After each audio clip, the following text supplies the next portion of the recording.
Что нужно для успешной охоты? Острые когти и зубы и не менее острый слух.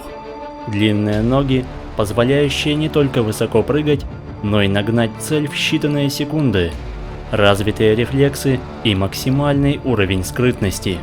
Все это находится в арсенале героя сегодняшнего выпуска. Привет, друзья! Вы на канале Время с пользой, и сегодня мы познакомимся с миловидным, но очень опасным хищником – каракалом. Приступаем к делу.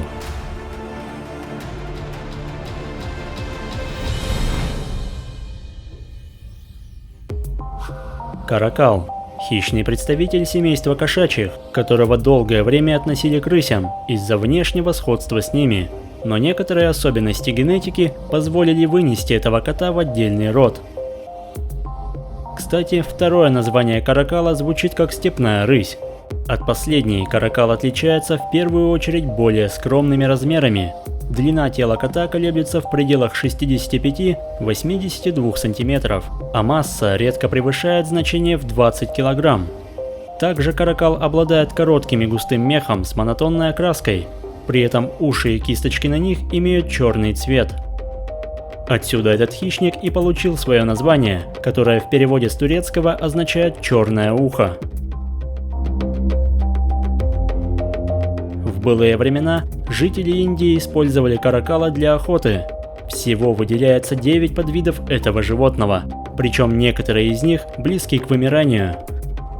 Встретить каракала можно в пустынях, степях и саваннах Африки, на территории Средней Азии и Ближнего Востока. Также эти коты обитают в странах СНГ, в том числе и в России, на территории Дагестана. Однако там численность их не превышает 100 особей.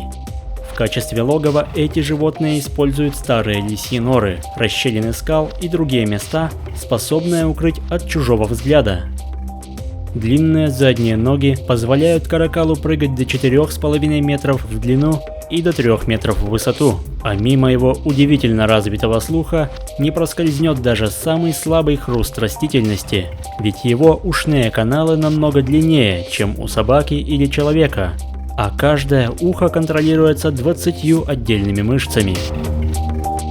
Но все это вряд ли поможет в охоте без способности к бесшумному перемещению.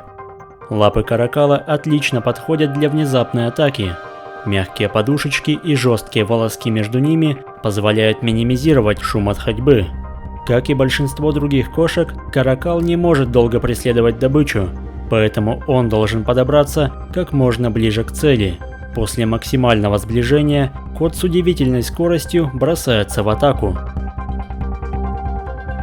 Ему удается ранить одну птицу, но это еще не победа. Приходится изрядно побегать, чтобы наконец поймать желанную добычу.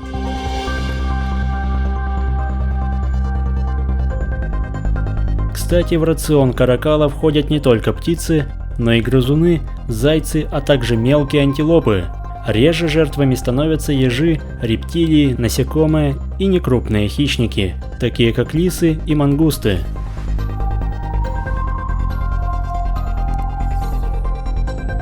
Настоящий охотник способен оставаться незамеченным, используя даже самые маленькие укрытия. Цесарки – излюбленное лакомство этого хищника. Они очень бдительны и при малейшей опасности поднимаются в воздух, поэтому нужно быть крайне осторожным.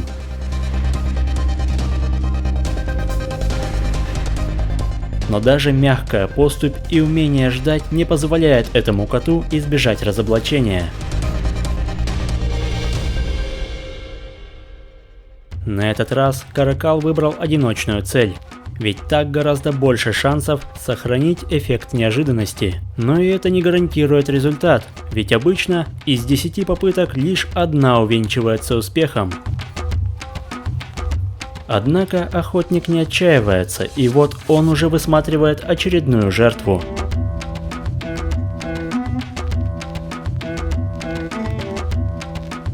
Невероятно высокий прыжок, но птица уже вне зоны досягаемости. Очередная неудача. В этом эпизоде шакалы с жадностью поедают добычу, но скорее всего, раньше она принадлежала каракалу, который решает восстановить справедливость. Он резко врывается и разгоняет конкурентов в разные стороны, но те вовсе не хотят уступать свой обед и по очереди нападают сзади. Отличная реакция помогает Каракалу мгновенно пресекать попытки шакалов, которые становятся все агрессивнее. Кажется, они прогнали кота. Но тот немедленно возвращается на поле боя. Понимая, что конкуренты просто так не отступят, Каракал начинает трапезу, лишь изредка прерываясь, чтобы отбиться от нападающих. Позже он переносит добычу с открытого места, лишая шакалов возможности нападать сзади. Не в силах что-либо предпринять, они быстро покидают место сражения. Каракал может справиться с животным, вдвое превышающим его по размерам, но этой ночью он решает полакомиться спящей цесаркой. Чуткий сон птицы нарушен, и в случае чего она уже готова спасаться бегством, поэтому охотник должен быть предельно осторожен.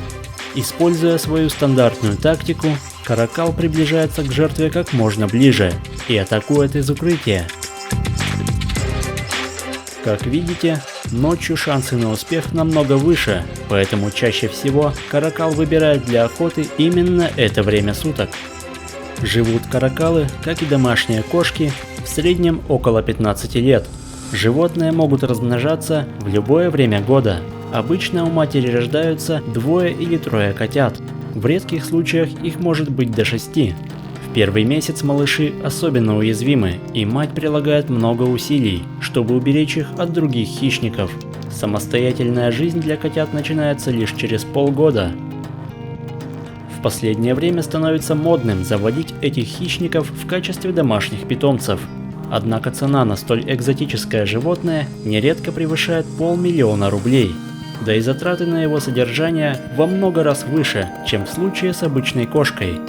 Несмотря на свой грозный вид, домашний каракал отличается мягким и покладистым характером. Он легко поддается дрессировке и хорошо уживается с другими питомцами. Но стоит учитывать, что большая кошка требует особого ухода и повышенного внимания. Если видео вам понравилось, поддержите его лайком и не забывайте подписываться на канал, ведь впереди много интересного. Спасибо за внимание и до скорого!